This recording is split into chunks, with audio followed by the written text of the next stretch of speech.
Donc, vous êtes bien ici à un atelier introductif sur le Smart Project Management Model.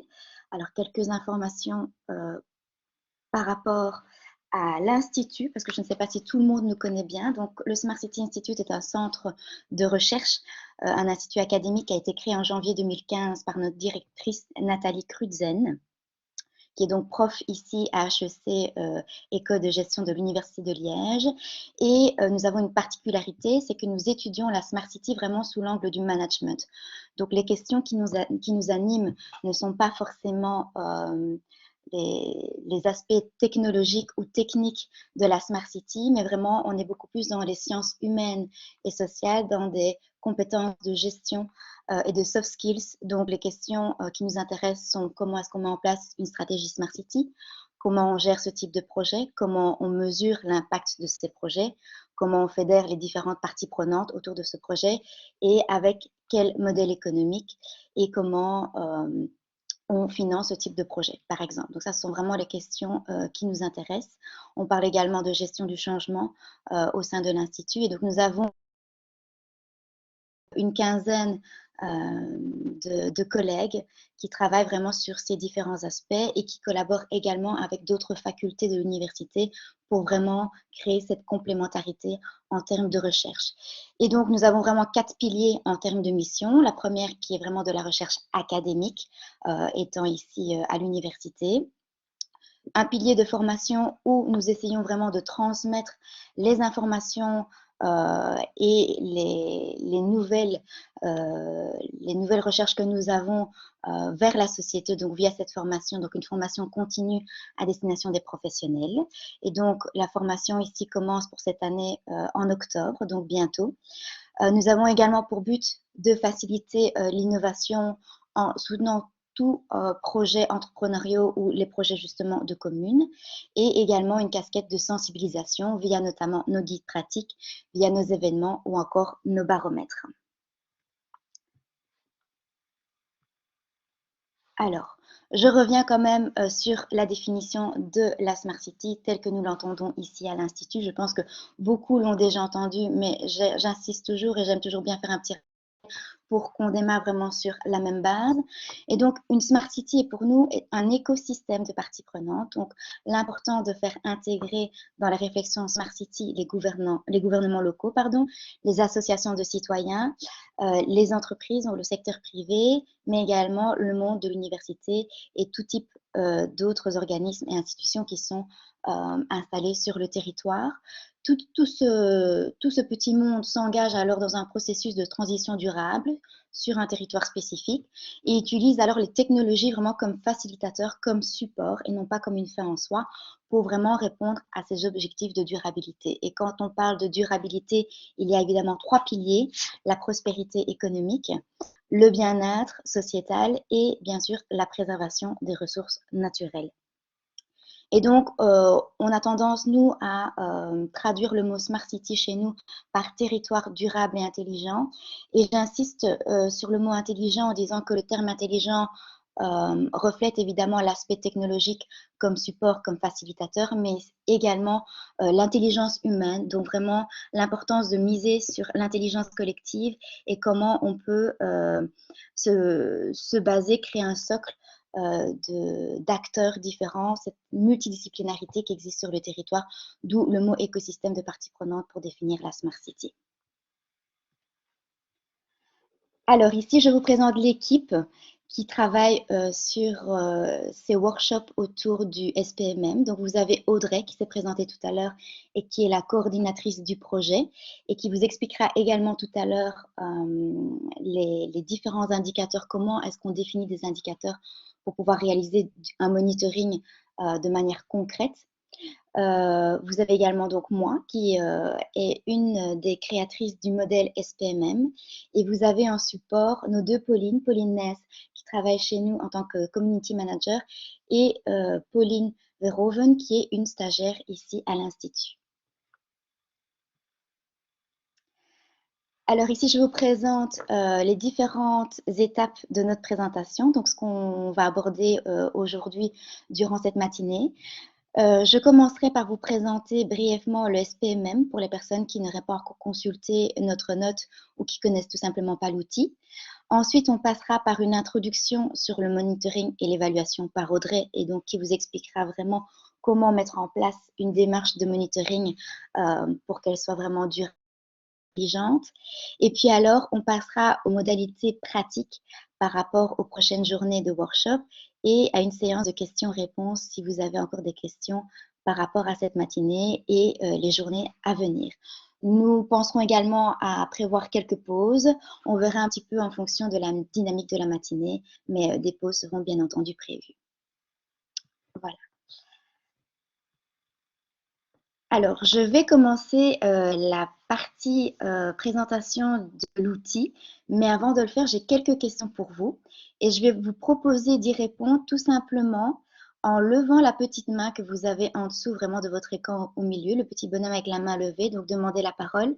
Donc de répondre à la question suivante: qui parmi vous a déjà consulté notre modèle Smart Project Management Model ainsi que sa note explicative?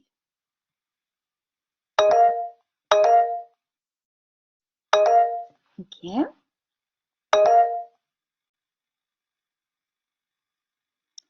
Donc je vois 5 personnes sur les 15 personnes présentes. OK. Bon, voilà, donc ça me donne déjà une idée de ce que je dois présenter, durant, ma petite présentation, mon introduction. Alors, deuxième question du coup, pour les personnes qui, ont déjà consulté cette note, est-ce que vous avez déjà essayé d'utiliser ou avez-vous déjà utilisé le modèle dans le cadre de vos projets, donc dans la gestion de vos projets? Donc parmi les 5 personnes, OK. Super. Donc 4 personnes sur 5. Parfait. Et alors, une autre question, c'est donc du coup, parmi ces 4 personnes qui ont déjà utilisé, notre outil, est-ce que vous l'avez utilisé de manière individuelle ou est-ce que vous l'avez utilisé de manière collective?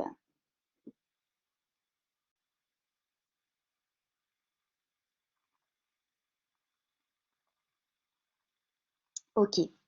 Donc si je comprends bien, jusqu'à présent, les personnes qui l'ont utilisé plutôt de manière individuelle. OK.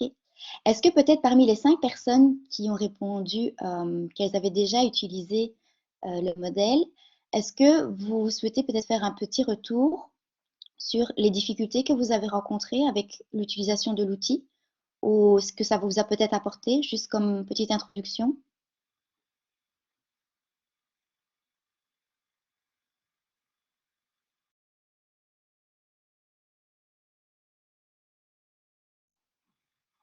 Pas d'obligation, il n'y a pas de souci. On n'est pas obligé ici, d'intervenir à ce stade-ci. Et alors j'ai une dernière question.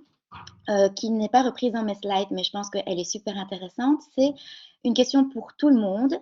Est-ce que vous pourriez mettre dans le chat 3 éléments qui, pour vous, vous semblent essentiels pour la gestion de projet? Donc, je ne parle pas du SPMM, je parle vraiment de manière générale.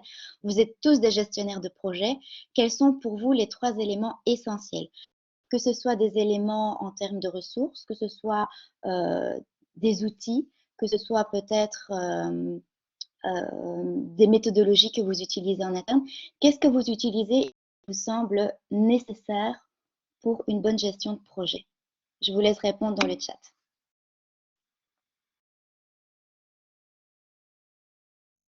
Donc 3 éléments.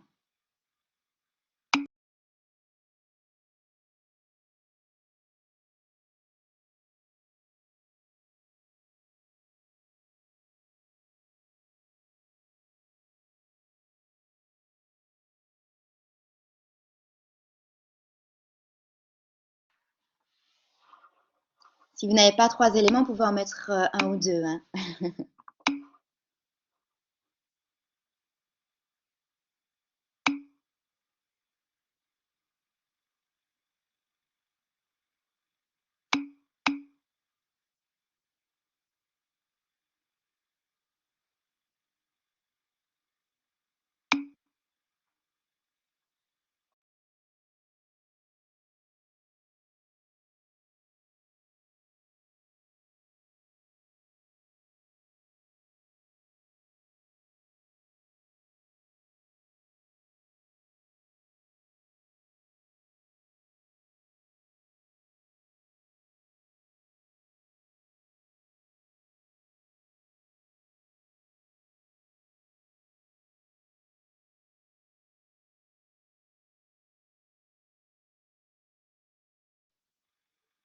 Très bien. Est-ce que vous pensez à d'autres éléments pour les personnes qui n'ont pas répondu? Oui, l'équipe, oui, primordial.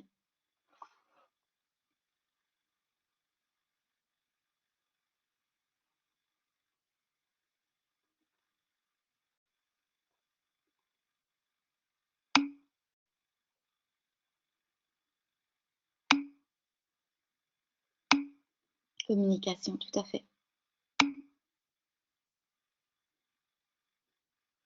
Qu'entendez-vous, Cécile, par ressources suffisantes? Vous avez une idée spécifique en termes de ressources? Je pensais plus aux ressources humaines, mais a priori, ce que les gens ont mis aussi, donc les ressources extérieures pour renforcer ou les moyens ou le soutien politique. Mais je pensais surtout aux ressources humaines. Ok, parfait. Merci, Cécile.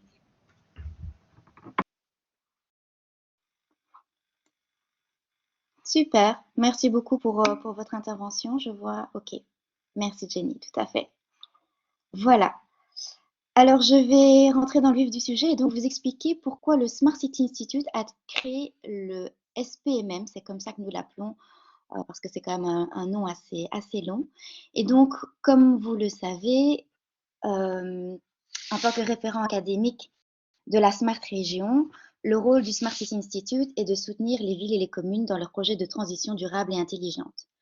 Alors jusqu'à présent, nous l'avions beaucoup fait via la collection de nos guides pratiques. Nous venons de sortir notre 5e guide ici justement autour du monitoring. Et tout particulièrement avec le tome 1, nous vous proposions 4 phases déclinées en 15 étapes clés pour vraiment mettre en place une démarche durable et intelligente sur votre territoire. Alors, on s'est rendu compte avec la publication de nos guides pratiques que ça apportait beaucoup d'informations aux communes, mais qu'il leur manquait quand même toute une série d'outils. En tout cas, elles avaient une demande d'outils complémentaires et une demande de méthodologie pour pouvoir vraiment mettre en pratique. Et donc, elles étaient en attente de modèles ou autres supports qui pourraient les aider dans la structuration et la mise en œuvre concrète de cette transition. On a donc décidé de créer le Smart Project Management Model afin de venir vraiment renforcer ce que nous mettons en avant dans nous mettons en avant depuis de nombreuses années à travers notre premier guide pratique, d'où la création du Smart Project Management Model.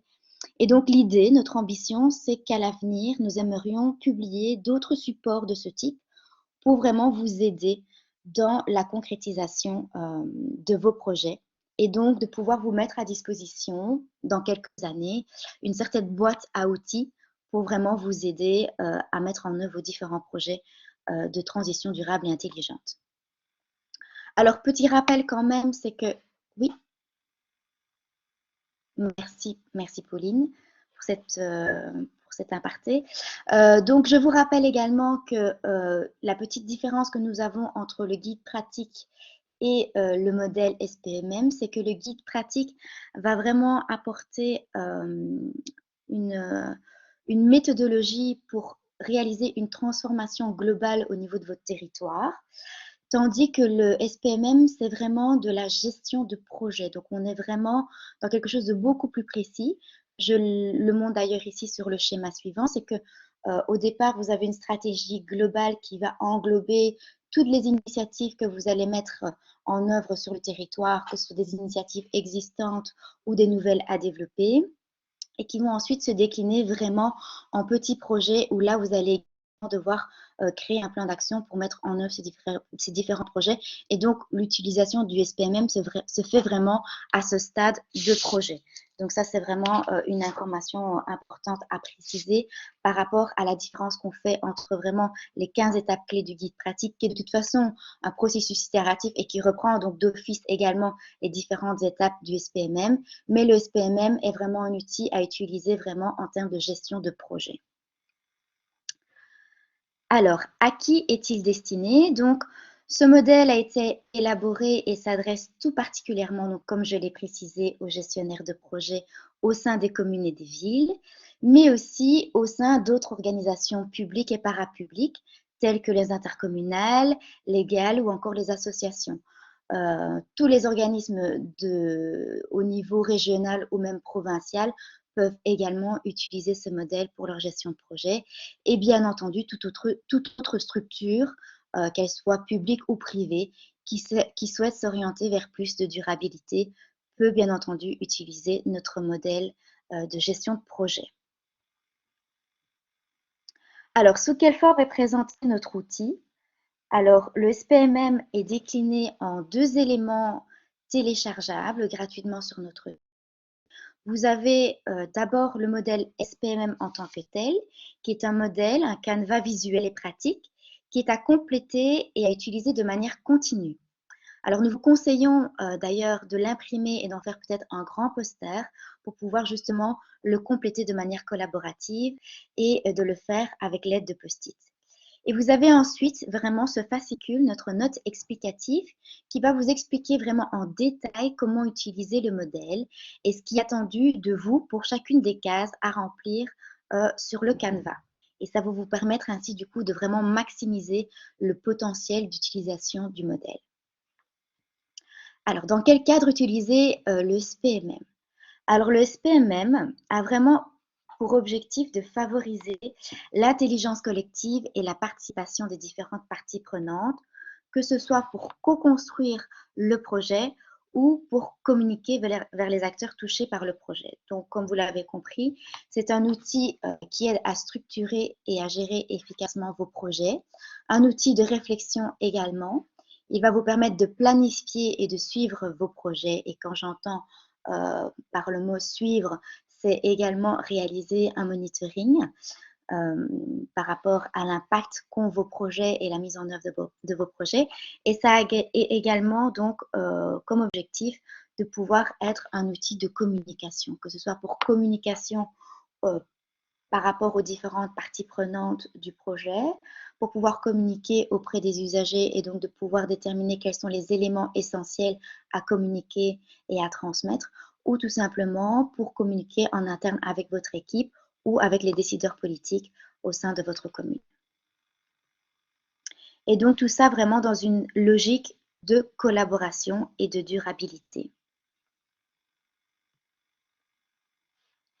Et donc le SPMM est vraiment un outil visuel à la portée de tous et qui, selon nous, est facilement compréhensible par ces différentes cases et les différentes questions que l'on pose au sein des cases et qui vous permet alors d'avoir une représentation des facettes vraiment essentielles d'un projet territorial durable et intelligent. Alors, quelles sont les informations qui sont importantes à mentionner dans le Smart Project Management Model?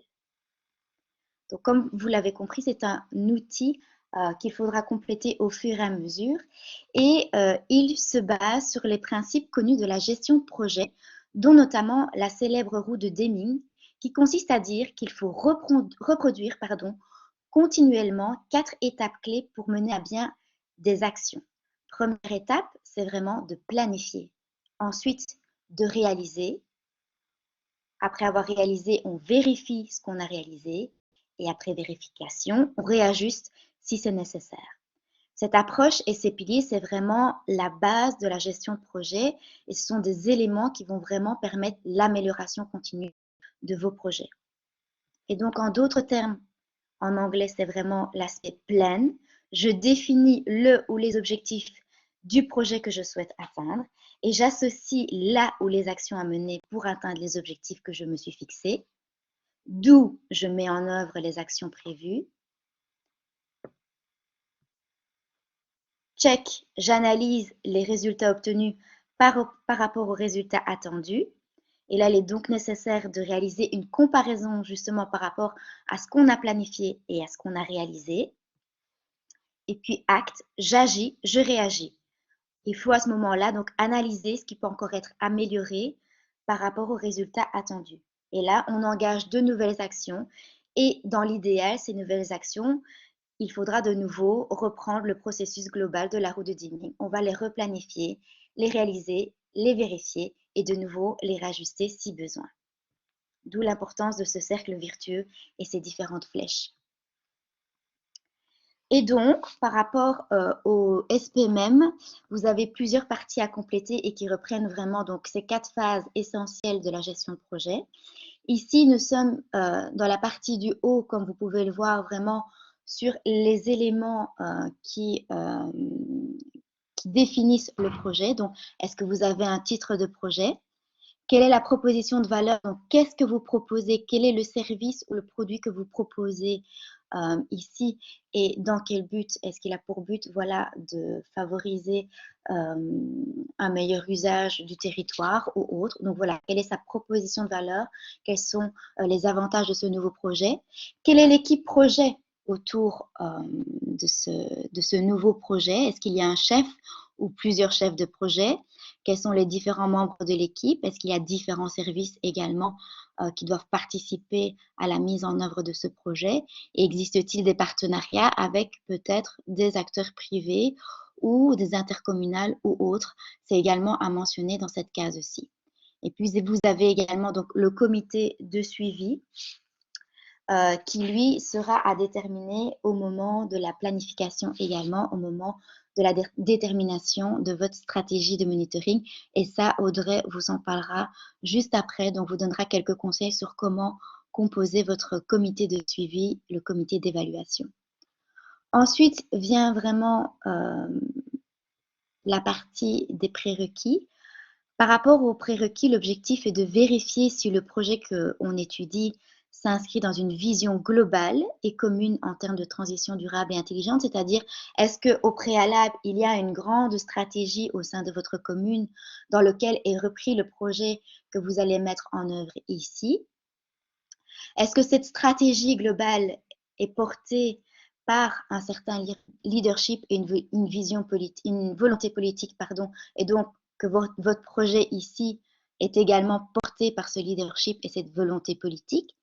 Et est-ce que dans l'ADN de votre commune, il y a cette envie, cette ambition de s'ouvrir vers l'extérieur et vraiment d'inclure les différentes parties prenantes, que ce soit les citoyens, le secteur privé, le monde de la recherche ou le monde associatif. Donc ça également, ce sont des cases à cocher, tout simplement pour vérifier si notre projet s'inscrit dans cette stratégie d'envergure.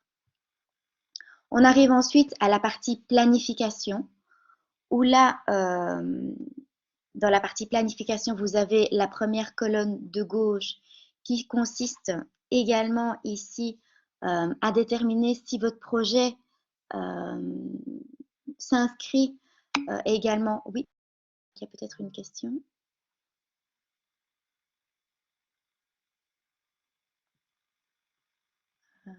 Je vois un message. Ah, pardon, voilà, c'est Audrey qui faisait l'intervention, pardon. Oui, donc la colonne, pardon, de gauche, ici, qui est également des cases à cocher, où la première question qu'on vous pose, c'est est-ce que vous avez réalisé un diagnostic territorial, donc un diagnostic global, justement pour définir la stratégie Smart City de départ de votre commune, ou est-ce qu'il y a également un diagnostic spécifique qui a été fait vraiment dans le cadre de ce projet qu'on étudie actuellement, donc dans le cadre du SPMM? Donc à mentionner. Est-ce que votre projet répond aux objectifs de durabilité, que ce soit au niveau social, environnemental ou économique? Et est-ce que votre projet rentre dans les 6 dimensions de la Smart City? Et comme je l'ai expliqué vraiment au tout début avec le schéma de départ, avec les stratégies, les initiatives et les projets peuvent vraiment toucher plusieurs dimensions de la Smart City, d'où la complexité des projets, étant donné la multidisciplinarité des compétences et des interventions. Et donc ici, rien, simplement mentionner en cochant les cases si votre projet touche à plusieurs dimensions de la Smart City. Et enfin, si vous avez bien réfléchi à établir une stratégie de communication. Donc, est-ce qu'il y a à qui est destinée cette communication? Donc, les personnes cibles, quels sont les différents canaux utilisés pour cette communication, quels sont les messages et à quel moment la communication est essentielle et nécessaire, et donc à mettre en parallèle avec le plan d'action de votre projet. Ensuite, en termes d'objectifs, la colonne donc du milieu, ici définir quels sont les objectifs de votre projet. Le plan d'action, donc quelles sont les différentes actions à mener. Et donc pour les différentes actions à mener, l'idéal, ce serait de pouvoir avoir un intitulé pour chaque action, donc un verbe à l'infinitif est conseillé pour pouvoir mettre en mouvement, une échéance pour chacune des actions, donc de prévoir un calendrier prévisionnel quant à la réalisation des actions. Un responsable peut être par action, donc réfléchir s'il y a une personne qui est responsable pour chacune des actions qu'on a définies dans le cadre du projet. Quels sont les résultats attendus par rapport à ces différentes actions? Et ça, Audrey y reviendra également pour pouvoir définir les indicateurs. Et donc, évidemment, voilà, bien penser aux indicateurs pour mesurer si l'action a été efficace. Ensuite vient vraiment la partie ressources, technologie, finances et légales. Et donc, qu'est-ce qu'il nous faut pour vraiment mettre en œuvre le projet? Donc, on est toujours ici dans la partie planification, hein, je précise bien. Et en termes de ressources, on va donc parler des ressources opérationnelles, donc le personnel interne de la commune impliqué dans le projet, les partenaires externes, que ce soit donc le secteur privé ou associatif, ce ne sont pas des partenaires vraiment spécifiques, mais voilà, c'est plus de la sous-traitance par rapport à différentes actions qu'on veut mener, et donc pas des partenaires euh, qui font partie intégrante du projet et qu'on mentionne au-dessus dans l'équipe projet. Et évidemment, le citoyen, également à mentionner ici, comment est-ce qu'on décide d'impliquer le citoyen? Est-ce qu'on souhaite simplement l'informer pour l'une ou l'autre action? Est-ce qu'on souhaite plutôt le consulter, l'impliquer ou déjà le faire collaborer ou même peut-être lui déléguer quelques actions au sein de ce projet? Et donc là, c'est à déterminer. Et là, nous vous invitons à aller voir notre guide pratique 2 qui aborde vraiment les aspects liés à la participation citoyenne.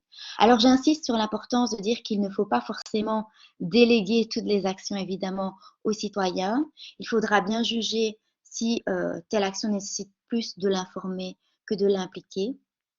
Et bien de se dire aussi qu'il ne faut pas impliquer le citoyen à toutes les sauces et à tout moment, puisqu'il ne faut pas non plus l'épuiser dans sa participation. Donc, il faudra vraiment être également stratégique dans l'implication du citoyen. Donc, ça, c'est également un élément important que je voulais mentionner ici dans le cadre du SPMM.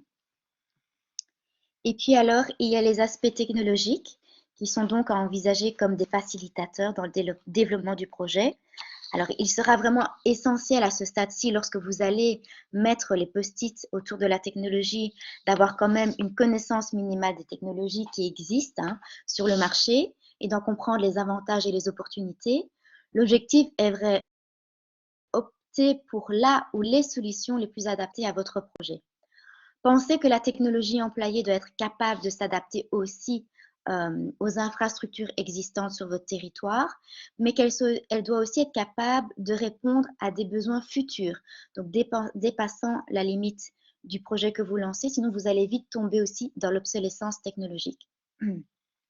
N'hésitez pas à ce stade-ci justement peut-être à faire appel à des acteurs externes pour pouvoir vous conseiller en termes d'utilisation des technologies. Je sais que pas mal d'intercommunales aujourd'hui proposent ce service pour vraiment accompagner les communes dans le choix le plus optimal des outils technologiques à utiliser.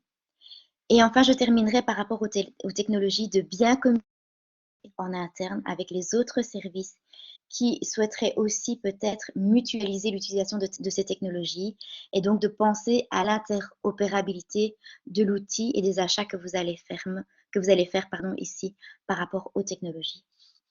Enfin, je terminerai par la partie planification avec l'importance de réfléchir au financement nécessaire pour pouvoir mener à bien votre projet. Est-ce que vous avez des financements classiques? Est-ce que c'est des subsides? Est-ce que vous allez peut-être faire appel aussi aux citoyens et au crowdfunding, par exemple, ou au crowdsourcing en termes de financement, et également aux aspects alors légaux autour de votre projet. Vient ensuite alors la partie exécution. Alors, la partie exécution consiste à vérifier l'état d'avancement de votre projet ainsi que l'allocation des ressources et les actions concrètes réalisées en instant T. Donc, c'est-à-dire qu'en fait, cette partie-ci sera de vérifier si le projet avance vraiment comme prévu et s'il atteint bien les étapes clés prédéfinies lors de la planification. ou si alors finalement de nouveaux enjeux viennent en fait chambouler votre projet et qu'il sera donc peut-être nécessaire de modifier. Et donc cette étape d'exécution, vous voyez, il est mis tout au-dessus, date de la mise à jour. Il faut la faire autant de fois que nécessaire pour pouvoir vraiment avoir cette ligne du temps avec vraiment l'évolution du projet et de pouvoir alors comparer les différentes évolutions du projet. Donc n'hésitez pas à reproduire cette étape autant de fois que possible, soit alors si vous avez effectivement décidé d'opter d'utiliser le SPMM sous forme de poster, c'est de prendre alors à chaque fois en photo ces différentes parties du modèle et donc de le modifier à chaque étape du projet, donc en fonction de ce que vous aurez prédéfini dans le plan d'action, soit alors de le décliner, de l'imprimer à plusieurs reprises et de pouvoir retravailler à plusieurs reprises cette partie exécution. Et donc l'idée, c'est de revoir de manière concrète ce que vous avez utilisé en termes de ressources jusqu'à présent, quelles sont les technologies que vous avez employées, quelle est peut-être l'enveloppe, la partie du budget que vous avez utilisé jusqu'à ce stade et peut-être revoir les parties légales. Est-ce qu'il y a de nouvelles choses à revoir au niveau obligation légale ou pas, à enlever, à modifier. Donc tout ça, c'est vraiment la partie exécution. Petite information que j'ai peut-être oublié de mentionner au départ et que je n'ai pas fait dans mon slide précédent, c'est que la planification, et là Audrey reviendra, c'est qu'il y a évidemment dans la planification l'importance de planifier également le choix de vos indicateurs de mesure et de réfléchir à comment on va également mesurer la satisfaction et l'implication du citoyen. Enfin, après l'exécution, on passera alors à la partie évaluation qui consiste vraiment de vérifier et ajuster du coup nos démarches et donc de se baser de manière objective sur les indicateurs de mesure qu'on a relevés tout au long du projet et d'en faire alors analyse et de prévoir les ajustements nécessaires et revoir alors notre plan d'action si besoin. Et ça, donc Audrey fera un focus sur ce plan vraiment crucial de la gestion de projet dans un instant pour que vous puissiez vraiment mettre en place au sein de vos organismes des mécanismes d'évaluation. Alors, je conclurai en disant que les avantages du SPMM sont donc multiples. Il va donc vous permettre de structurer vos idées et d'identifier les lignes directrices, les éléments clés de votre projet, tout en favorisant la collaboration. Il va vous permettre de synthétiser et retranscrire de manière simple les tenants et aboutissants de votre projet, ce qui permet de mieux communiquer via des messages clairs et de définir un langage commun autour de ce projet. Il va vous permettre aussi de définir un fil conducteur afin de garder en mémoire les différentes étapes de l'évolution de votre projet. Il va vous permettre de favoriser l'adhésion des différentes parties prenantes du projet, puisque c'est un outil qui repose vraiment sur l'intelligence collective. Il va également vous permettre d'évaluer la pertinence de votre projet, d'offrir des points de comparaison pour progresser ou encore de prendre des décisions éclairées fondées sur des faits. Et donc, in fine, vous permettre de concrétiser plus facilement votre projet grâce à un suivi systématique et ainsi en assurer sa réussite. Et je terminerai donc en vous disant que c'est un outil visuel de synthèse.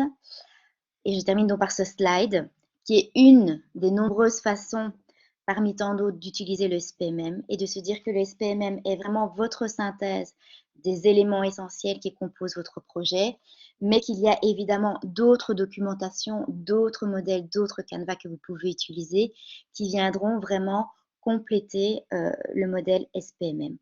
Et donc, vous pouvez l'utiliser comme ceci, comme je l'expliquais, donc le mettre en format poster et de décliner la partie exécution à plusieurs niveaux pour pouvoir créer une certaine ligne du temps, ou tout simplement d'utiliser le SPMM, la manière la plus simple, comme checklist, peut-être comme justement les personnes qui ont répondu, qui l'ont déjà utilisé, vérifier que votre projet répond bien à tous ces éléments de gestion de projet et aux éléments clés de la Smart City.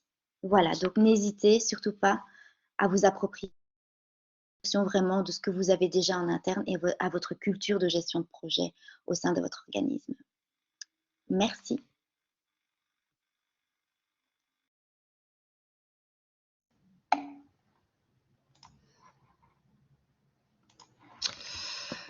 Voilà, je me demandais, parce qu'on a prévu un Q&A à la fin, mais comme on est dedans, est-ce que éventuellement certains ou certaines d'entre vous auraient des questions, un manque de compréhension d'une partie? N'hésitez pas à directement allumer votre micro et votre caméra si c'est le cas.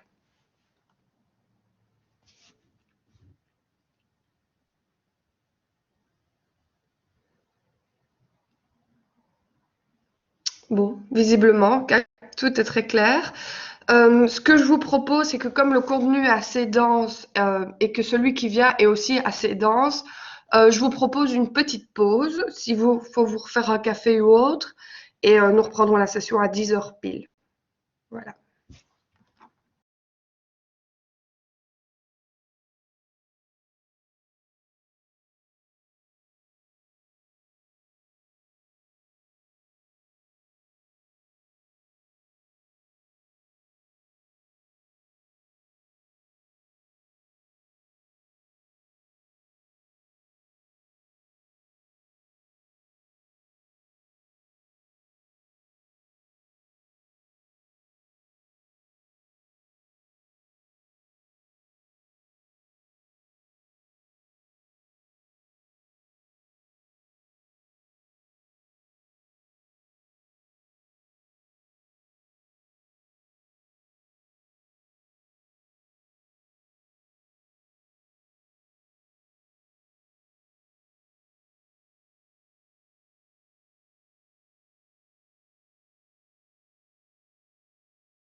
Voilà, rebonjour tout le monde. Je ne sais pas si tout le monde est devant son ordi pour que je puisse continuer. Donc, si vous êtes bien devant votre ordinateur, est-ce que vous pouvez lever la petite main pour montrer que vous êtes là?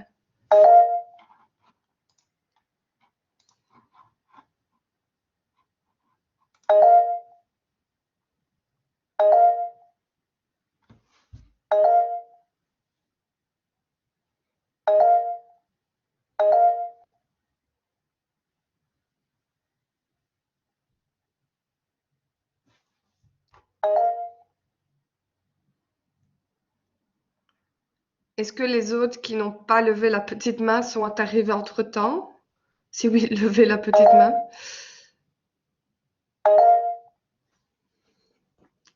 Oui, je pense qu'on peut reprendre. Euh, Du coup, donc moi, je vais vous introduire au monitoring et à l'évaluation dans le contexte des Smart Cities. Je m'excuse d'avance pour les personnes qui auraient suivi le webinaire de la semaine passée parce que le contenu va être quand même fort similaire.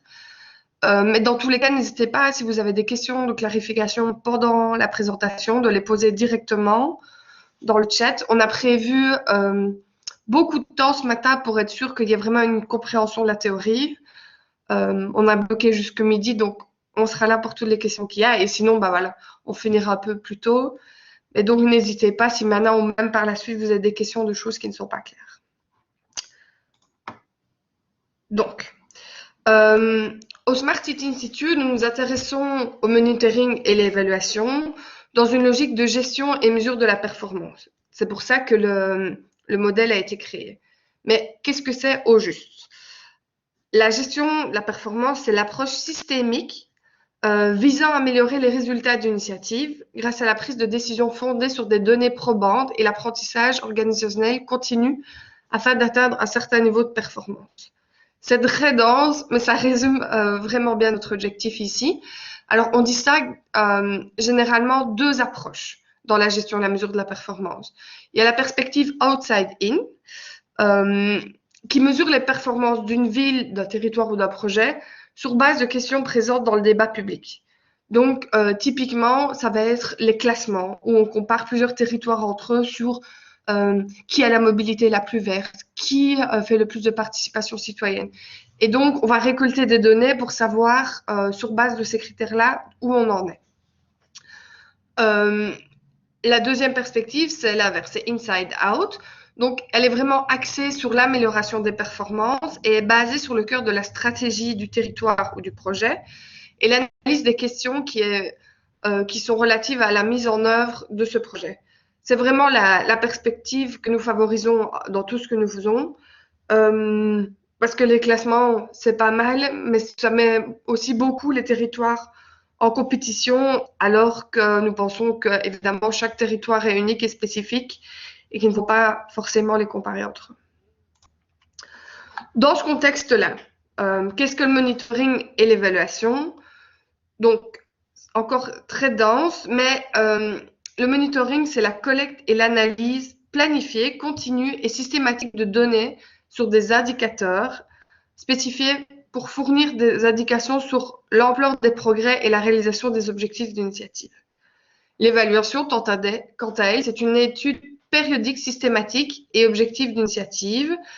L'objectif est de mesurer les effets de celle-ci et porter un jugement de valeur sur l'initiative et sur son impact.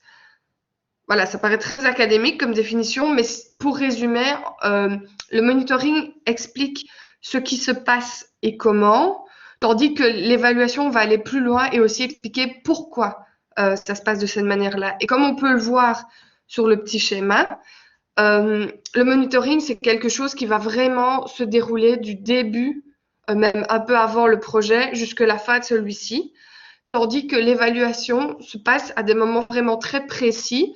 C'est un peu un arrêt sur image en disant, voilà, qu'est-ce qui se passe et pourquoi, que pouvons-nous y faire? Et donc, on pense souvent à l'évaluation ex post, donc quand le projet est fini, qu'est-ce qui s'est bien passé ou non. Mais celle-ci peut se faire en amont, dans une logique de diagnostic de la situation. On va y revenir, ou aussi à plein de moments précis pendant le projet. petite parenthèse, mais n'hésitez pas à enlever votre petite main du coup, parce que j'ai toujours les demandes, moi, qui arrivent sur mon écran. Alors, quels sont les bénéfices de faire le suivi et l'évaluation de projet? Ah, oui? Ah non, il n'y a plus de questions? Non. Donc, il y a des bénéfices en interne, donc dans une logique d'apprentissage, planification et maîtrise. Donc, ça va permettre de dépenser des budgets efficacement, de prendre des décisions basées sur des données probantes, de vraiment ouvrir le débat en interne au sein de l'administration ou de différents cabinets pour réfléchir à la manière la plus objective d'avancer dans le projet. D'un point de vue externe, ça a des bénéfices en termes de responsabilité et de transparence, puisque on va communiquer envers le citoyen et les parties prenantes sur les résultats du projet, essayer de les inclure autant que possible dans cette réflexion, et donc ça va aussi renforcer l'engagement par rapport au projet, puisque plus de transparence et plus de manières d'appliquer les parties prenantes. Et donc, in fine, dans le contexte des Smart Cities, le monitoring et l'évaluation ont vraiment la possibilité de légitimer les initiatives aux yeux du citoyen qui parfois peut être un peu réfractaire sur certains territoires à des solutions plus innovantes. Et donc, cela permet, in fine, de démontrer ou non les progrès d'un territoire vers sa capacité à offrir une meilleure qualité de vie à ses citoyens, toujours dans cette logique de transition durable. Alors, une petite différenciation, c'est que donc en 2019, j'ai réalisé, je peux vous l'envoyer avec grand plaisir, un rapport sur la perception des communes wallonnes quant au suivi et l'évaluation de leur projet Smart City. D'ailleurs, il y avait quelques personnes qui sont ici aujourd'hui qui avaient participé à ces entretiens. Et une des choses qui était mise en avant, c'est qu'on ne faisait pas de monitoring et d'évaluation parce que c'était contraignant, c'était dans une logique de contrôle de la part souvent de la région wallonne. On a l'impression que c'était un peu pour contrôler si l'argent était bien dépensé. Et donc, j'insiste vraiment ici sur le fait que le monitoring et l'évaluation, ce n'est pas de l'audit ou du contrôle. On peut avoir l'impression, mais l'audit et le contrôle sont beaucoup plus dans une logique de est-ce que les aspects financiers, tout ce qui est contractuel est respecté? Donc, ça va vraiment plus se concentrer sur l'aspect légal et obligation, tandis que la démarche que nous essayons d'instaurer, c'est vraiment une logique d'amélioration de la part du territoire pour lui-même. Et donc, voilà, un territoire ne va pas faire son suivi et l'évaluation de la même manière si c'est parce qu'on lui impose ou si c'est parce que lui veut améliorer ses projets. Alors, donc oui, la semaine passée, il y a une semaine tout pile, nous avons sorti un guide pratique sur le suivi et l'évaluation. Donc tout ce que je dis ici, je vais y aller de manière très sommaire. Mais s'il y a des choses qui ne sont pas claires pour vous, n'hésitez pas à aller consulter le guide. Donc, dans ce guide, nous essayons d'expliquer comment mettre en place un cadre de monitoring et d'évaluation. Et alors, il y a 3 grandes étapes. Donc, il y a vraiment la planification, la mise en œuvre et la valorisation. Dans la partie planification, nous allons revenir, mais c'est surtout sur cet aspect que nous allons nous focaliser durant les ateliers. Mais nous pensions que pour la session introductive, c'était bien de vous donner un grand angle. Donc, la planification. Ce que je dis rejoint beaucoup ce que Catherine a dit. C'est-à-dire qu'on a beaucoup de différences entre nos différents outils. Mais pour la partie planification, comme c'est basé sur la stratégie, je crois que ma connexion n'est pas idéale, donc je lève ma caméra. Donc, pour vraiment développer un cadre pertinent, il faut avoir une base stratégique. Oui, ma connexion ne va pas très bien. Est-ce que vous m'entendez?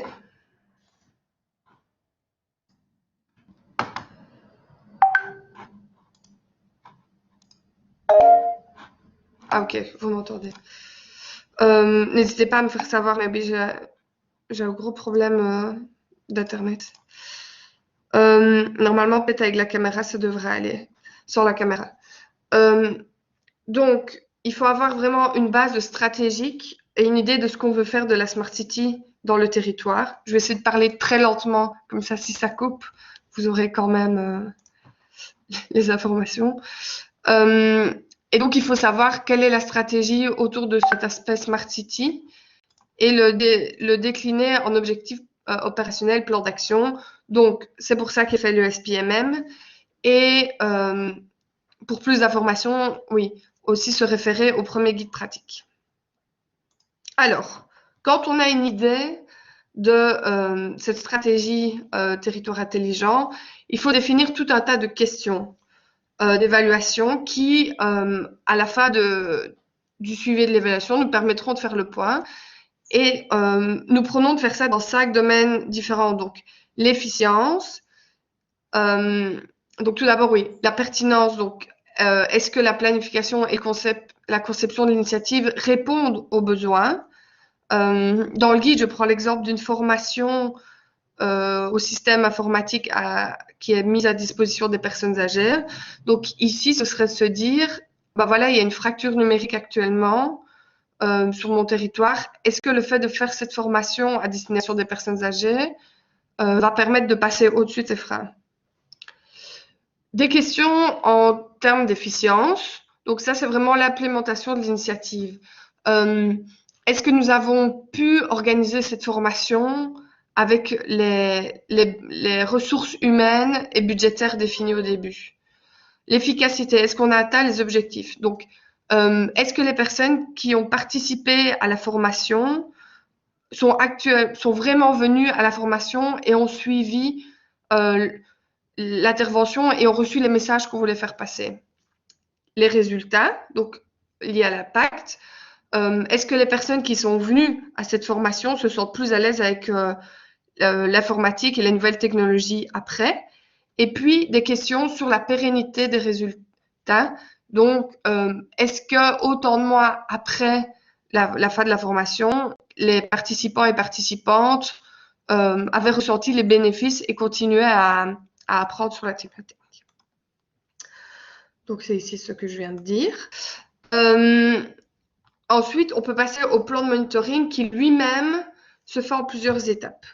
Donc, je reviendrai encore une dernière fois sur ça, mais tout d'abord, c'est important de définir, donc on appelle ça un comité d'accompagnement, un comité de suivi, un comité de pilotage, il peut avoir tous les noms qu'on veut lui donner, mais c'est un groupe d'échange d'informations et de concertation mis en place par le promoteur du projet pour atteindre des objectifs communs et arriver à des solutions consensuelles. Celui-ci a vraiment un rôle consultatif. Et donc, l'objectif est d'appliquer le plus possible les différentes parties prenantes du projet, donc que ce soit au sein de l'administration, peut-être aussi l'intercommunal, parfois qui est en collaboration avec, les groupements citoyens, les grosses sociétés en tant qu'employeurs qui sont aussi sur les territoires.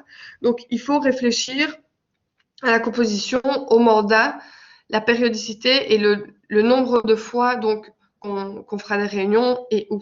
Mais je regarderai aussi un peu plus tard. Une fois que ce comité est défini, et j'insiste bien qu'il faut le faire dès le début du processus normalement, on peut passer à la définition des indicateurs. Alors, au sein du Smart City Institute, nous prônons pour la définition de 5 types d'indicateurs. Les indicateurs de moyens.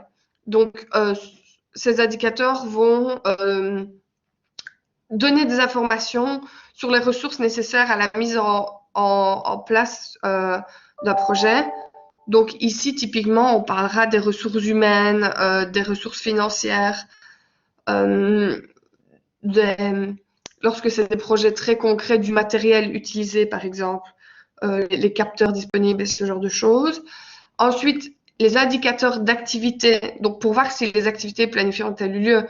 Donc si on met en place une formation, en fait, est-ce qu'on a organisé vraiment cette formation?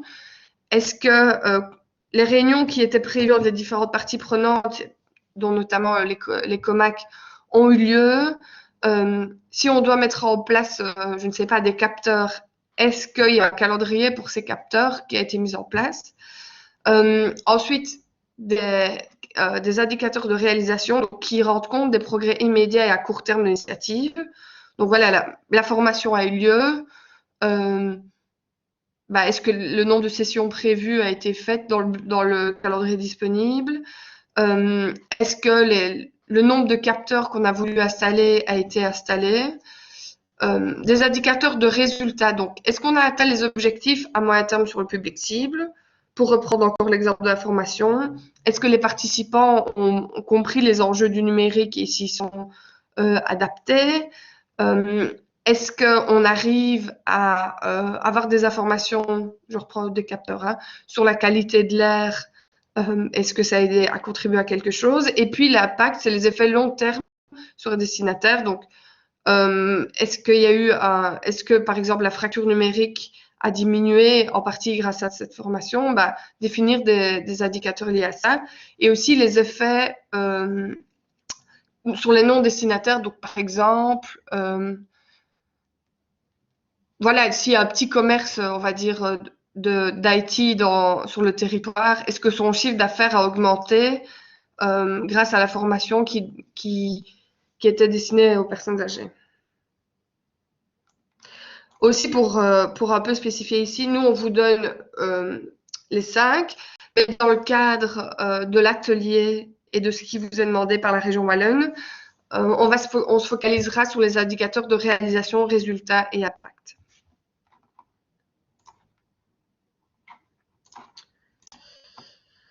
Alors, une fois que les indicateurs globaux sont définis, il faut réfléchir à la manière de collecter les données pour avoir des informations sur ces indicateurs. Donc, tout d'abord, quelles sources et méthodes de données allons-nous utiliser? Les sources, ça peut être des sources prévues, comme on dit, des sources primaires, vraiment récoltées dans le cadre de ce projet. Donc, par exemple, j'installe des capteurs, je vais aller récolter les informations que j'ai grâce à ces capteurs pour mon monitoring. Mais ça peut aussi être des sources existantes. Donc, on en parle dans le guide, par exemple, si la région Wallonne a des jeux de données sur des choses qui m'intéressent, je peux aller les chercher là. La méthodologie en elle-même de récolte, ça peut être très varié. Donc, ça peut être, comme je disais, des mesures directes où on va directement prendre des informations et pas que ce soit quelque chose toujours de très technologique comme les capteurs, mais j'organise une formation, je vais aller voir la liste des participants ou les comptes rendus ou ce genre de choses. Donc, des cas directs qu'on a. Mais ça peut aussi être des... comment on appelle ça? J'ai tout le temps moqué en anglais. Des méthodes participatives, donc des entretiens, des questionnaires à destination des usagers.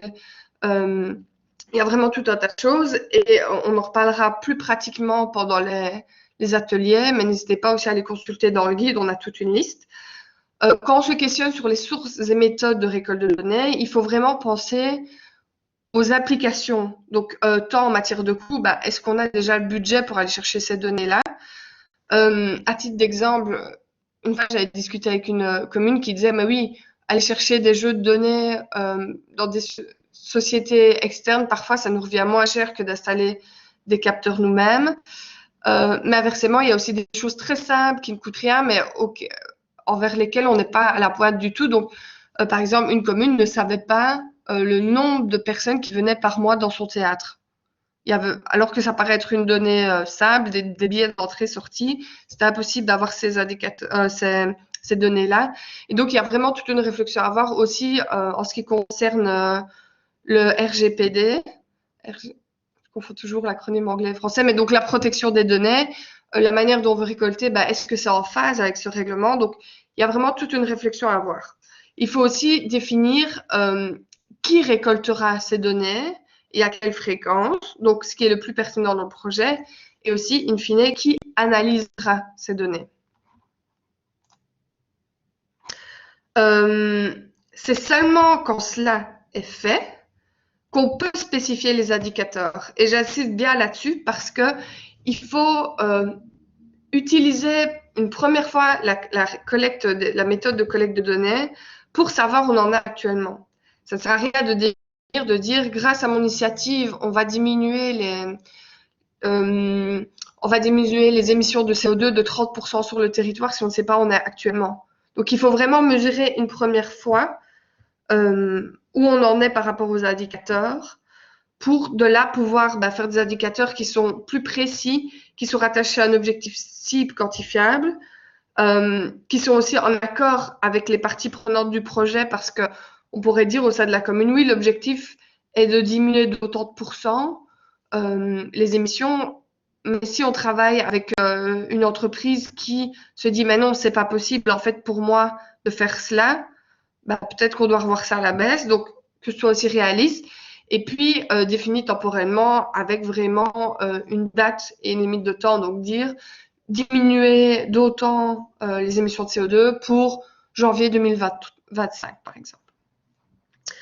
Sachant que c'est aussi très compliqué de faire ceci quand la législature est déjà dans une commune, quand la législature est bien avancée, parce que les objectifs souvent sont mis sur la durée de la législature. Et donc, c'est dur de pouvoir suivre des objectifs à 30 ans, sachant que peut-être la prochaine législature va les diminuer. Donc, c'est pour ça aussi qu'il est important de définir des indicateurs, on va dire, à moyen terme aussi. Et donc, je pense que c'est assez grand pour le voir, mais ici, c'est un peu une illustration. Donc, par exemple, dans le cadre, je prends juste une ligne, de la formation. Donc, l'indicateur de réalisation, ça va être le nombre de formations dispensées. Et l'objectif, c'était de faire 10 fois 2 sessions de 15 personnes. Comment est-ce qu'on va voir si on arrive à organiser ça? On va voir,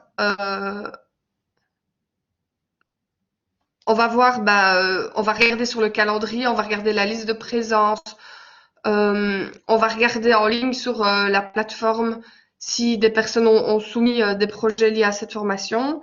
Qui va être en charge de récolter ces données? C'est l'agent qui est en charge de la formation et il va regarder quand la formation est finie. Tout ceci, j'ai extrait du guide pratique, donc vraiment, il y a beaucoup, on essaie vraiment de le rendre encore beaucoup plus pratique que les autres années et tout ce que je dis là est illustré par des exemples concrets. Alors, une fois que le plan de monitoring est défini, on va aller plus loin avec le plan d'évaluation. Comme j'expliquais, l'évaluation par rapport au monitoring est censé donner plus d'informations. Et donc, il faut se demander quel sera le focus de l'évaluation. Quelles informations j'aimerais récolter en plus de celles que le monitoring va m'autoriser à avoir et quelles informations sont nécessaires pour avoir une vision globale du projet. Donc, quand cela est fait, il faut aussi redéfinir la méthodologie de collecte de données, sachant que peut-être pour le monitoring, ça va être très facile d'extraire des listes de présence, d'aller chercher des informations dans des emails qu'on a déjà. L'évaluation va peut-être vouloir aller dans quelque chose de plus qualitatif, de discuter avec les intervenants ou les participants de la formation.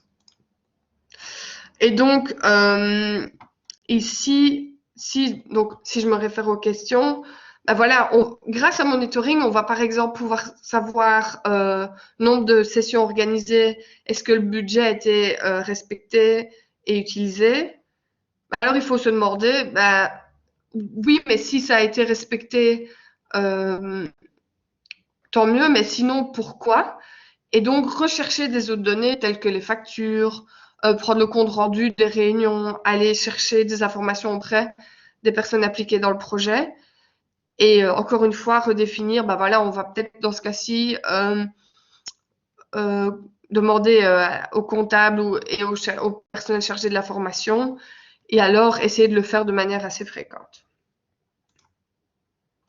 Alors, donc ça, c'était de manière très résumée et très dense la planification. Et comme je vous dis, n'hésitez pas si vous avez des questions à venir après où tout est vraiment très, très bien expliqué. Enfin, c'est pas modeste de dire très bien expliqué, mais tout est vraiment détaillé dans le livre. Donc, la mise en œuvre de manière aussi assez rapide, c'est donc voilà, on a défini tout un plan. En fait, c'est de l'appliquer sur base des calendriers définis.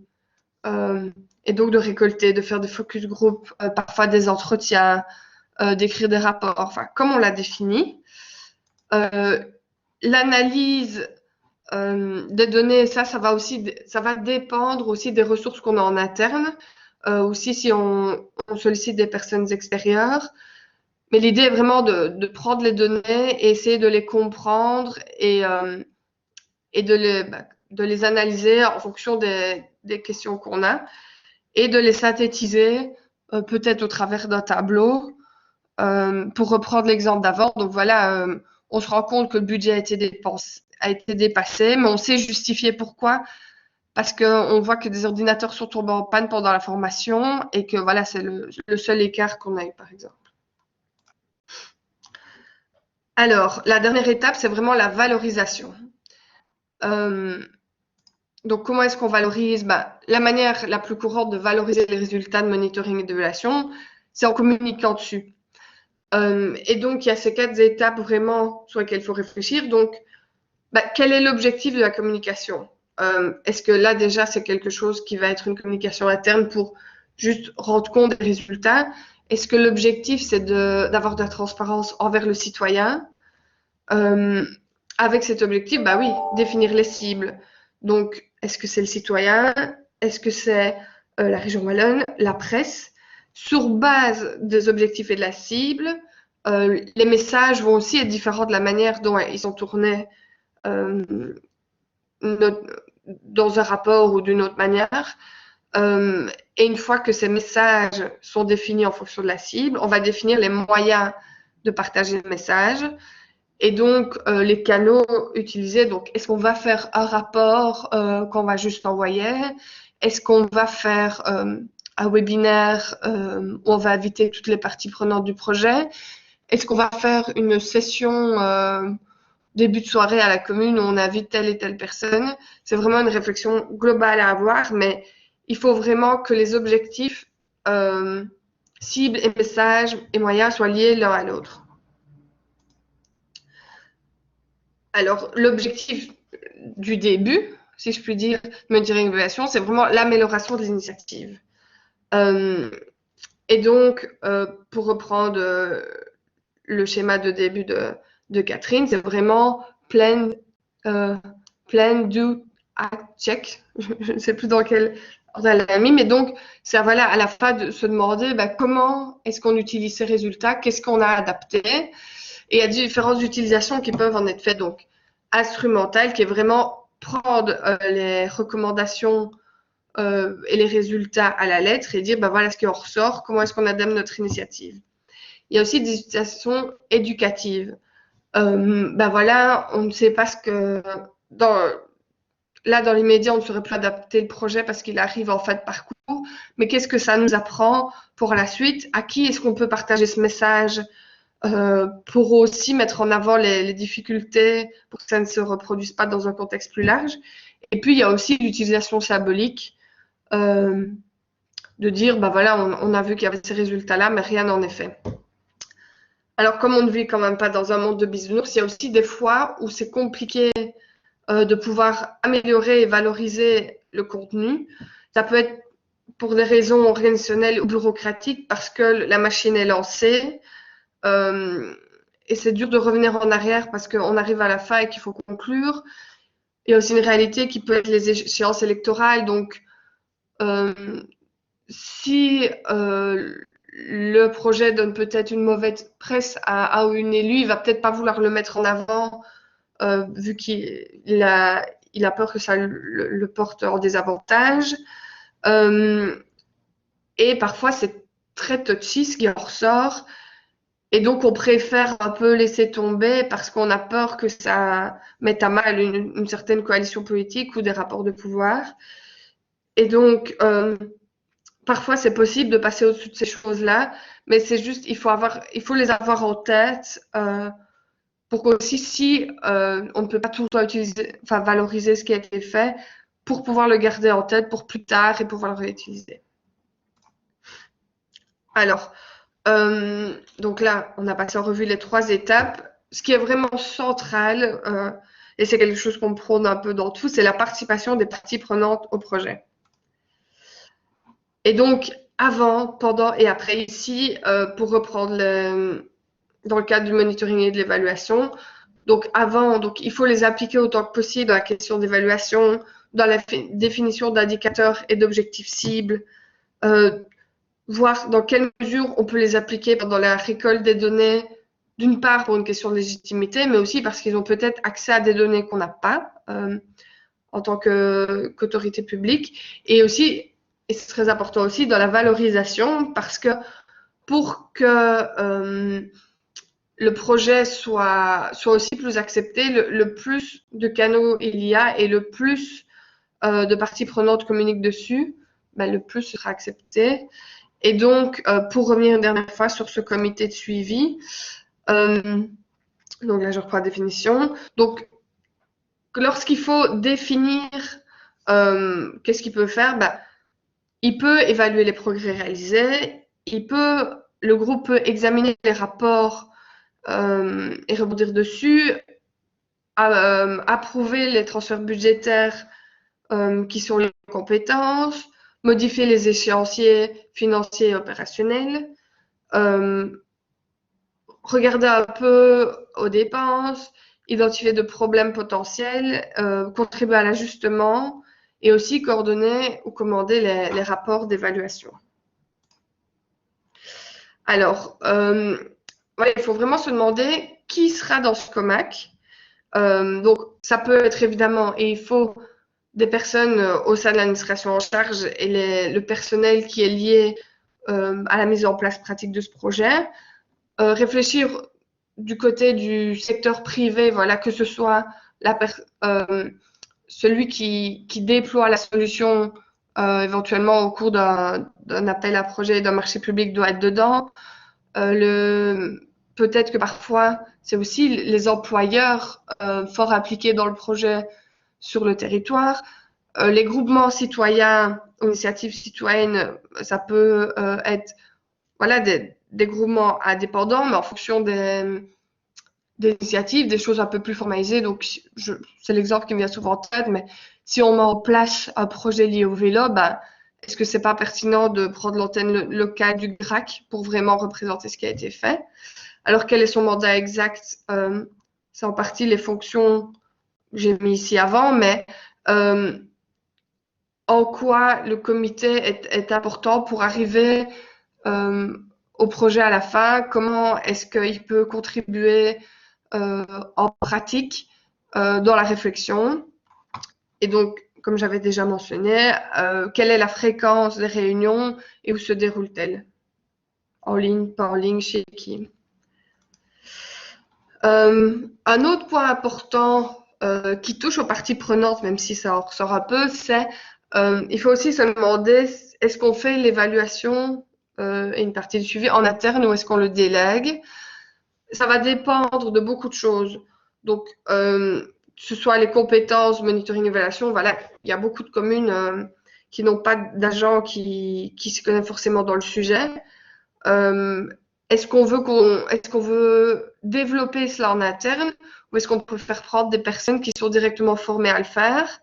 Et par contre, aussi se poser la question, la connaissance pratique du terrain et de la réalité. Donc, oui, quelqu'un d'externe connaîtra peut-être mieux le monitoring, mais il ne vit pas au jour le jour au sein de la commune. Donc, est-ce qu'on est sûr que ça va vraiment refléter ce qu'il y a? Par contre, quelqu'un d'externe sera plus impartial sur les résultats. Donc, aura peut-être moins peur de mettre en avant des éléments, on va dire, dérangeants que quelqu'un qui travaille en interne. Au niveau du temps disponible, bah, est-ce que quelqu'un en fait en interne est disponible pour passer du temps là-dessus ou pas?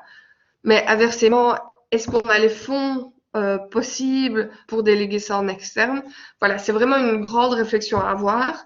Et dans le cadre d'une délégation en externe, il faut aussi se demander mais quel type externe. Donc, est-ce qu'on veut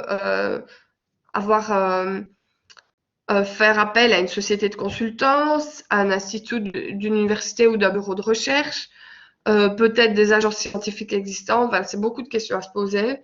Et encore une fois, beaucoup de ces questions et de suggestions pour et contre sont dans le guide, donc n'hésitez pas à le consulter. Il y a tout un cas de cadres de monitoring et d'évaluation dans le cas des Smart Cities, qui sont développés à grande échelle. Euh, ils sont aussi tous dans le guide. On dirait vraiment que je passe ma vie à faire la pub du guide, mais voilà, il y a beaucoup d'indicateurs qui ont été créés et mis en avant par de nombreux experts qui sont très pertinents et qui font le fruit d'une grosse réflexion intellectuelle. Donc voilà, mais on suggère de toujours s'en servir comme une inspiration plutôt que de les reprendre parce qu'on n'est pas sûr que cela corresponde au territoire. Voilà. Beaucoup de ces gros cadres, bien qu'ils soient super intéressants, ont été développés dans un contexte plus large qui ne correspond peut-être pas toujours aux besoins d'un plus petit territoire, d'où la nécessité de définir son propre modèle. Donc voilà, comme je ne l'ai pas suffisamment dit apparemment, donc n'hésitez pas, s'il y a besoin de plus d'informations, de consulter le guide. Et s'il y a des questions encore suite à la lecture du guide, je suis à votre disposition pour éventuellement en reparler aussi et clarifier certaines choses. Donc voilà, je pense qu'il n'y a peut-être pas besoin de faire une pause, mais avant de passer aux modalités des journées pratiques, est-ce que certains ou certaines d'entre vous ont des questions sur le contenu très dense que je viens de présenter?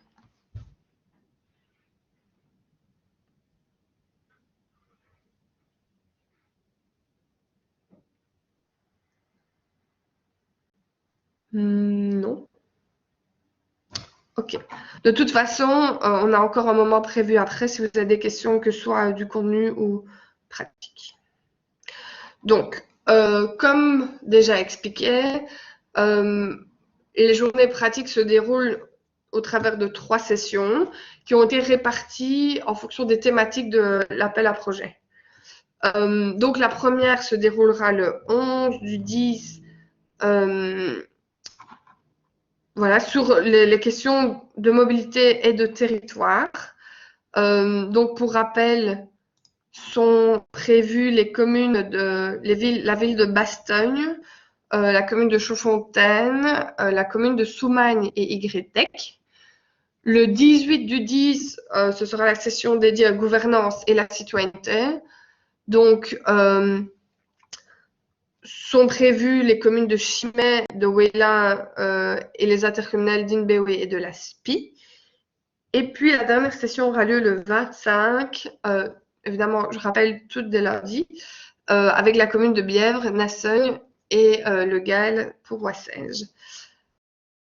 Vous avez déjà envoyé les informations par mais donc, vous êtes attendu à partir de 9h dans les locaux d'HEC et ceci varie en fonction des sessions. Donc, voilà, je vous invite à vous référer à l'email. Il y aura un petit accueil de café avec un café et quelques viennoiseries. Puis à 9h30, notre gentille stagiaire Pauline s'occupera un peu aussi de faire un icebreaker pour commencer la journée. L'objectif est d'abord de présenter la préparation sur laquelle je vais venir après. Puis avoir vraiment, donc ici l'idée est vraiment dans la session théorique de vous présenter le projet, mais la journée pratique, on va beaucoup se concentrer sur la mise en place d'indicateurs, aussi parce que dans les questionnaires que vous avez fait remplir pour l'inscription, c'est quelque chose qui est ressorti sur vraiment le besoin de définir ces indicateurs ensemble et voilà, d'en apprendre plus sur les indicateurs en général et comment les mettre dans le cadre de ce projet-ci. Et donc, après avoir présenté la préparation, on fera, on va dire, un petit exercice un peu interactif sur les indicateurs, les types d'indicateurs, pourquoi. Et donc, voilà, vous en verrez plus le jour J, je ne vais pas tout dire non plus. Et puis, l'après-midi, l'objectif est de définir les indicateurs de vos projets, donc les indicateurs de réalisation, résultat et d'impact. Et après, d'un peu avoir un échange et l'optimisation du modèle, tant pour vous que même pour nous, c'est toujours intéressant aussi s'il y a des lacunes, pouvoir retravailler dessus.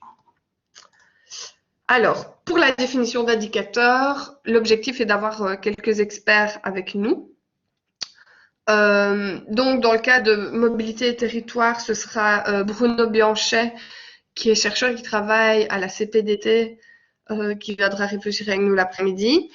Euh, pour la gouvernance et citoyenneté, c'est Lara Vigneron. Certains d'entre vous la connaissent peut-être, mais qui avant travaillait au WEL, donc au LUCID pour l'Université de Liège. Maintenant, elle a commencé son propre projet, mais ça nous semblait très pertinent de l'avoir avec nous. Et puis, pour la session d'environnement, il y a 2 experts parce qu'il y a 2 projets dédiés à l'eau et un projet sur plus lié à l'agriculture. Et donc, un même expert ne peut pas être à ce point expert sur les 2. Et d'ailleurs, je pense que c'est Benjamin de Waals m'a dit qu'il avait déjà été appliqué dans le projet en question. Et donc voilà, c'est chouette parce que ça se rejoint. Aussi, je ne l'ai pas réécrit dans mes slides, mais évidemment, donc il y a un petit lunch qui est prévu, un lunch sandwich. N'hésitez pas à m'écrire pour me faire part d'intolérance. Donc déjà, certaines personnes l'ont fait. Voilà, si vous avez vraiment des gros problèmes, n'hésitez pas. Si vous avez peur d'avoir de trop grosses allergies, parce que on fait des suggestions et on demande certaines choses, mais il se peut qu'il y ait, je ne sais pas, des traces de. Enfin, souvent on voit avec les fruits à coque, on dit qu'il y a toujours un risque. Donc si c'est vraiment quelque chose qui vous stresse, n'hésitez pas à prendre vos propres lunchs, mais on va essayer de faire au mieux. Il y aura des options végétariennes. On essaye aussi de mettre une option végétalienne en place, comme on a reçu cette spécificité. Donc voilà, n'hésitez pas. Et aussi, n'hésitez pas à me faire part du moyen de transport que vous utiliserez parce que nous avons un parking plus un genre de parking de délestage, genre de la rue Saint-Gilles, mais les places sont chères à HEC. Donc, si je dois prévoir de réserver des places moi-même, il faut que je sache combien je dois en garder. Donc voilà. Alors, pour l'exercice pratique à faire pour la prochaine fois, l'idée est de remplir une partie du modèle. Donc, normalement, voilà, on remplit ce modèle dès le début, mais là, on arrive aussi dans un cadre où les projets sur lesquels on va travailler ont déjà avancé. Et donc, ce que nous vous demandons, c'est vraiment de remplir la partie planification et autres. De toute façon, nous vous renverrons ces slides aussi pour que vous voyez. Mais vraiment la partie de en haut à gauche du projet. Parce que normalement, ce sont des infos dont vous disposez ne serait-ce que via l'appel à projet que vous avez rendu. Dans la mesure du possible, remplir la partie exécution s'il y a des choses que vous avez déjà mis en place et déjà fait. Et puis, on se focalisera beaucoup sur la partie du bas durant les ateliers. Donc là, il ne faut pas le faire. Voilà, si après vous avez déjà pensé à des indicateurs, vous pouvez les noter sur un post-it. Si à un moment ça revient dans la discussion. Mais bon, voilà. Alors, comment le préparer voilà, nous, ce qu'on vous recommande déjà pour assister, c'est vraiment d'appliquer toutes les personnes qui sont dans le projet, soit dans un comité de suivi, soit de manière générale, les appliquer dans la préparation de cet atelier. Alors, soit vous imprimez cela en grand, mais nous, pour le jour J, on va aussi en imprimer. Donc, voilà, soit si vous voulez remplir ça de manière manuelle et amener, et on le collera au mur, soit d'une manière digitale en prenant le modèle et en le remplissant avec des post-it. Enfin, c'est un peu comme vous voulez.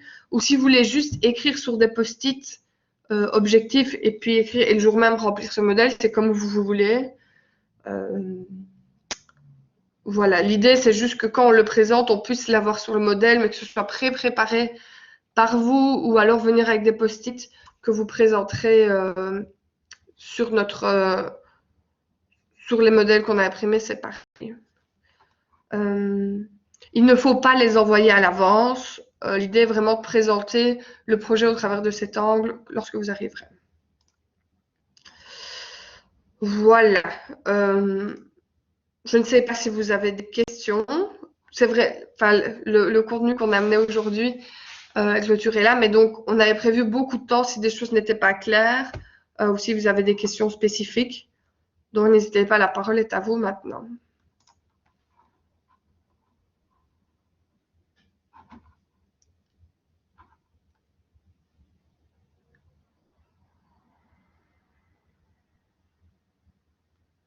N'hésitez pas aussi si par exemple il y a des choses qui n'étaient pas claires pour vous mais qui sont très importantes ou sur lesquelles vous souhaitiez revenir de manière plus pratique et en discuter avec les autres participants aux ateliers, n'hésitez pas aussi à le faire savoir.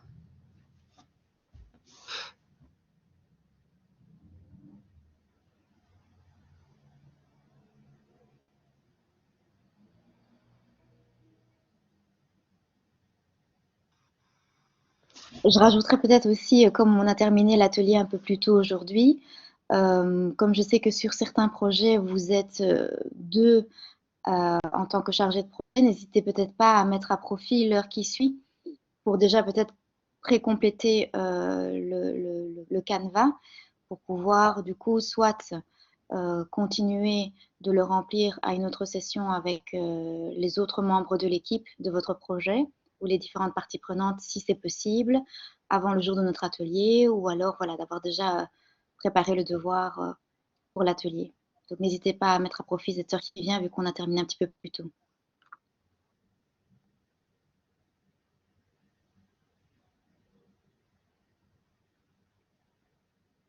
Toujours un peu perturbant. Après, on ne sait pas si les personnes sont toujours derrière leur ordi, si on n'ose pas parler parce qu'on est timide ou si tout a été très clair. Enfin, voilà, n'hésitez pas sinon à faire un petit retour, ce que vous avez pensé de la session, de ce qui mériterait. Ah, super, il y a des gens qui sont peut-être un peu intense.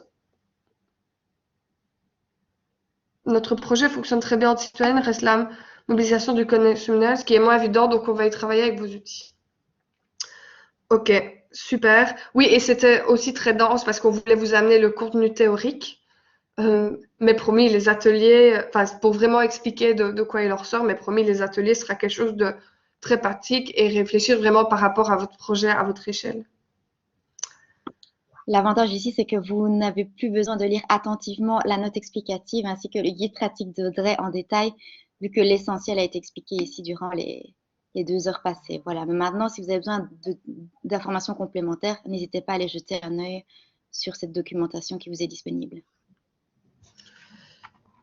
D'ailleurs, du coup, la session, comme je l'ai écrit tantôt dans le chat, a été enregistrée notamment pour la commune de Chaudfontaine qui ne pouvait pas être là.